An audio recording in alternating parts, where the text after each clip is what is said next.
I repeat. Welcome to the Dr. Niraalee Shah Podcast. A warm welcome, Dr. Vanessa. Thank you so much, Dr. Niraalee. It's a great pleasure for me to come to your podcast session. And I'm really very happy and I don't know what to say, but really, it's a great honor. Really, it's a great honor. Thank you so much. So, Dr. Vanessa, being the Vice President of the International Tourism Studies Association, can you please give us an overview of the ITSA organization? Yes, of course. So first of all, ITSA, International Tourism Studies Association, was founded in 2006 in China.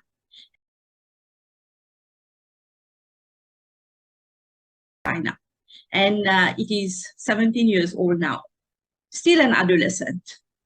But if you go on our website, definitely you will find lots of information about us. But today, I want you to see ITSA from my eyes as the vice president of the organization. So what I want to say is that, if you know, well, Nelson Mandela, he's from South Africa, he said something on education. He said that education is the most powerful weapon which you can use to change the world. True. Now, education is not only about learning ABCD, mathematics, commerce, it is also about producing knowledge. Because there is no knowledge production and sharing, what will you teach if you don't produce knowledge? So that is the reason why there is an importance to produce knowledge. So this is exactly what we do in one line. So our core business is producing and expanding tourism knowledge and providing a platform of exchange to encourage interaction and cooperation between members from developing and developed countries. So this is really very important. Unlike other organizations, we really focus on this part. We have to bridge the gap between the developing and the developed countries. We are that unique platform that gives wind to your wings. So you understand my point. And we not only talk the talk, we also walk the talk. Just check our LinkedIn, you're going to see that. You will see how ITSA's research has made a profound impact on various aspects of international tourism, from sustainability to crisis management to cultural exchange, economic growth, you name it. And we also have data-driven insight and evidence-based recommendation. And ITSA will continue to shape the future of tourism in a positive and meaningful ways. And let me tell you that since 2015, we have produced 118 articles and they are all Scopus indexed. Don't forget, we are just 17 years old. We are just an adolescent. Don't forget. So I think it is a great achievement. So I would say that ITSA is a temple of knowledge. You will find everything. Once you enter, you will never go back empty-handed. You will get your prasad. You know, as we say in India, when you enter the temple, you will get some prasad. So once you are inside ITSA, you will get some prasad. And let me also... very well way of defining what ITCSA is all about. Yeah, it's a temple of tourism knowledge. So that's why I am using the terminology prasad, because it goes well, So you go to the temple, when you come back with some prasad, you're so happy. So let me tell you also that our driving force is our management team. So because when you're running an organization, it is not going to be run in isolation. You need people, you need human resource. ITSA is run by 1 president, 3 vice presidents, 7 associate editors, 2 editors-in-chief, and 18 RVPs, regional vice president. And we have a fantastic social media team managed by myself and 4 other members. And I think you're also part of ITSA, Niraalee, now. Yeah. Yes. So I have to count you in as well. Yes. Looking forward to, the memberships at India and looking forward to being a part of ITCSA. Yes. We are separated. I'm talking about the members. We are separated by distance, but we are connected by commitment. No matter in which direction the world goes, ITSA is committed to disseminating and expanding tourism knowledge to all. I'm talking about the developed and the developing countries, global north, global south, the way you take it. And we have representations in South America, USA, Caribbean regions, Canada, South regions, Canada, South Asia, UK, Ireland, Western Europe. I'm taking time to mention it. It's important. Central and Eastern Europe, Middle East and North Africa, East Africa, South Africa, Indonesia, South Asia, China, India, Australasia, Oceania. And I think very soon we are going to have we are going to recruit few more RVPs because we still have some regions to cover. So currently we have 18 regional vice presidents representing us across the globe. They might be geographically dispersed and culturally diverse, but they are actively involved in ITSA activities, particularly at regional one. So if you look at other associations around, no one talks about bridging the gap between developing and developed countries, but we do.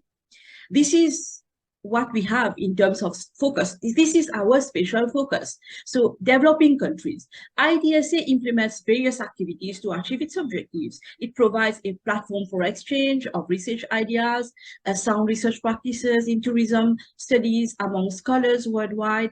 And also we communicate important research findings through a variety of channels for the benefit of tourism scholars and practitioners.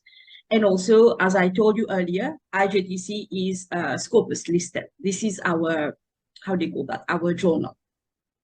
And of course, surprise, surprise, we have a number of activities in the pipeline that will delight our members. You just need to go on the LinkedIn.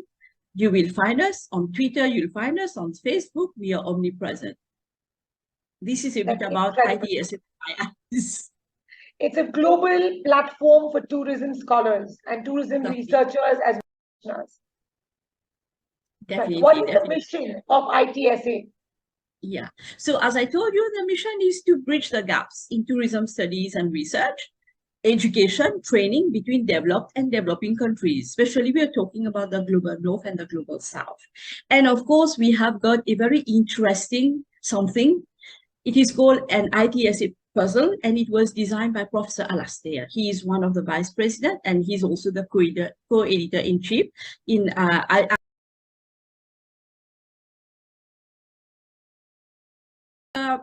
encapsulates all the main activities and programs that we do. And this is our mission. I will give you some examples. For example, we have a newsletter which comes twice a year. We have got our conference. We have got biennial conferences. We have got tasks which are, being conducted by our regional vice presidents. We conduct webinars. We have got that membership program, and also we have special interest groups.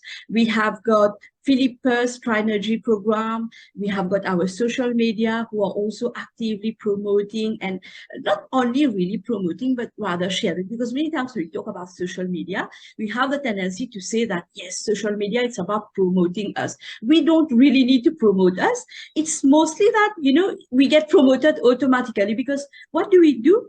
Behind our, guiding principle is sharing of knowledge. So when you share knowledge, people like what you're posting, automatically it becomes like, you get self-promoted, auto-promoted by itself. You understand? That is the reason why sometimes whatever we are posting, we are sharing, we're doing a noble thing, and other people, they keep reposting, and this is how people get to know more about ITSA. And this is a bit about our mission anyway, to share knowledge, to bridge that gap. A very, very unique mission, I must say, Dr. Vanessa. Yeah. What is the ITSA framework that unites tourism scholars and practitioners across the globe? Yeah.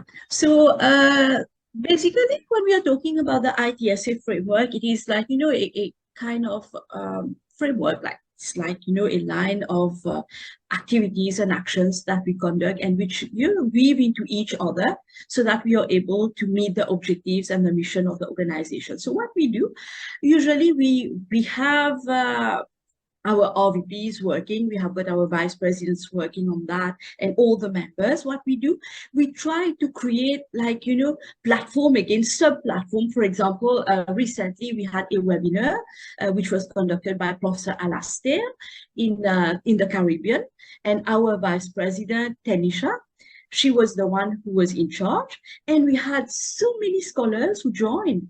And also, ITSA provides research and advisory services on a global basis. And most recently, as I told you, we had that one from Caribbean. And then, the project team members, they work hand in hand. They might be, as I told you, geographically dispersed, but they are always very present, always very actively supporting each other. So which means that there are various ways of uniting scholars and practitioners. I will give you another recent example. So we have Indian Ocean Tourism Association. Yes, Indian Ocean Tourism, EO2. Indian Ocean Tourism Association. So the director, Mr. Arvind Sharma, he's based in Malaysia. He is in charge of, if I'm not mistaken, 45 islands of the Indian Ocean. He approached us. Wow. He wanted to work with us, and we are still trying to see how we can create a collaboration, with him, because it's really very interesting. When we are talking about global north, we are talking about global south. Sometimes we have the tendency to to forget a bit about the islands, and he's the one who is in charge of all those islands. So we are very happy. This is an example how we are, collaborating, making scholars and practitioners work together. And whatever type of collaboration we will have, definitely we will have his army of practitioners, and here from our side we will have our set of academicians. We will work together. We will try to see, because when you're going to read research papers from other people who are doing research and writing, they always complain about something. They say that there is a gap between academia and practice, which means that the practitioners, they feel that the academic people are too rigid. They don't know anything. It's just about bookish knowledge. And academic people, they think that the practitioners, they are doing the work, but they lack the theoretical foundation. So that is the reason why we should always make sure that we try to find ways how we can, work hand in hand to be able to make sure that we bridge that gap. This is what we are trying to do. And we have got 2 interesting projects related to that. It's incredible again. It's so important in today's world to take care of our water bodies, oceans, rivers, lakes, and seas. So the foundation, which you spoke about, the Indian Ocean Association, I think that's going to be a great collaboration with ITSA. Yeah. He will be, if he hear this podcast, he will be very happy that I'm mentioning him in this. No, he's doing a great job as well. Yeah. Absolutely. With the kind of, plastic pollution which we have in the water bodies as of today, it is so important for us to take care of our water bodies across the globe and create that awareness that plastic pollution needs to stop at some point of time. Very, very important. Let me share an anecdote with you, a real story rather. I come from Mauritius. I am a Mauritian, but I'm working in India. So 7 or 8 years ago, we had a flood. We had a big flood in Mauritius, and some of my neighbors even lost their lives. You know why? Simply because of plastics. We have got rivers in front of our houses. And because people were throwing plastics everywhere, the river could not, when there was flood, the water did not have any way to go, because the plastic is blocking all the place where the drainage system rather. So the water went up and up and up, and finally covered all the level, all the, the houses and everything. And some people even lost their lives. My neighbors lost their lives. And I cannot forget about this. Because of plastic, they lost their lives. Yeah. That's true. Plastic pollution really is a concern, and it's a world concern, according to me. Yeah. But I'm really, by the way, I would say, I am very impressed, because I see that in India, when I used to visit India 10 years ago, 10 years ago, I would see India from a different perspective. But now that I am in India since these 2 years, let me tell you, people are really making effort. I really appreciate that. And I see that there's lots of organizations sensitizing. I think you're one of them as well, Niraalee, and you're doing a noble job, let me tell you.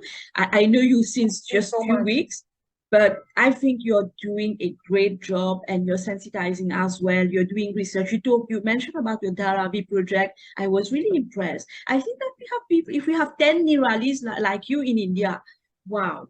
India will make great progress. But anyway, India is progressing and we are Our proud. Prime Minister has really made an effort to, create that awareness. Yeah, Awareness is something which is required yeah, as well. With awareness, I would say that spreading the awareness is very, so very important. yeah. Yeah, he's doing a great job, Sri Modi ji. He came to Mauritius, I think, twice. He's an impressive person. Wow. I really like his speech and the way he explains things. He has got his own style and he's a Absolutely, very, the very world leader. charismatic person. Yeah, Yeah. a great leader.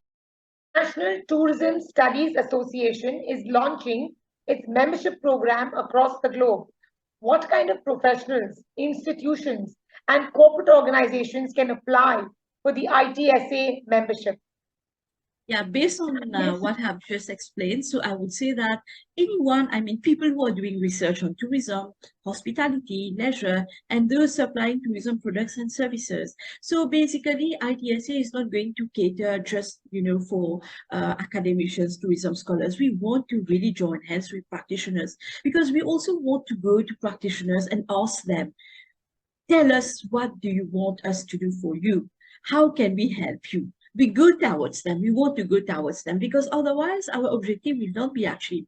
When we're going to sit in a corner, we're going to sit in our room, we just read books, we just read government documents, we just read all those documents that are coming from here and there, the secondary data. We will never know anything because these are research that have been reported by other people. But then when you directly approach the practitioner, you get to know the real thing. So this is what we want to do. And this is why we invite practitioners also to join us.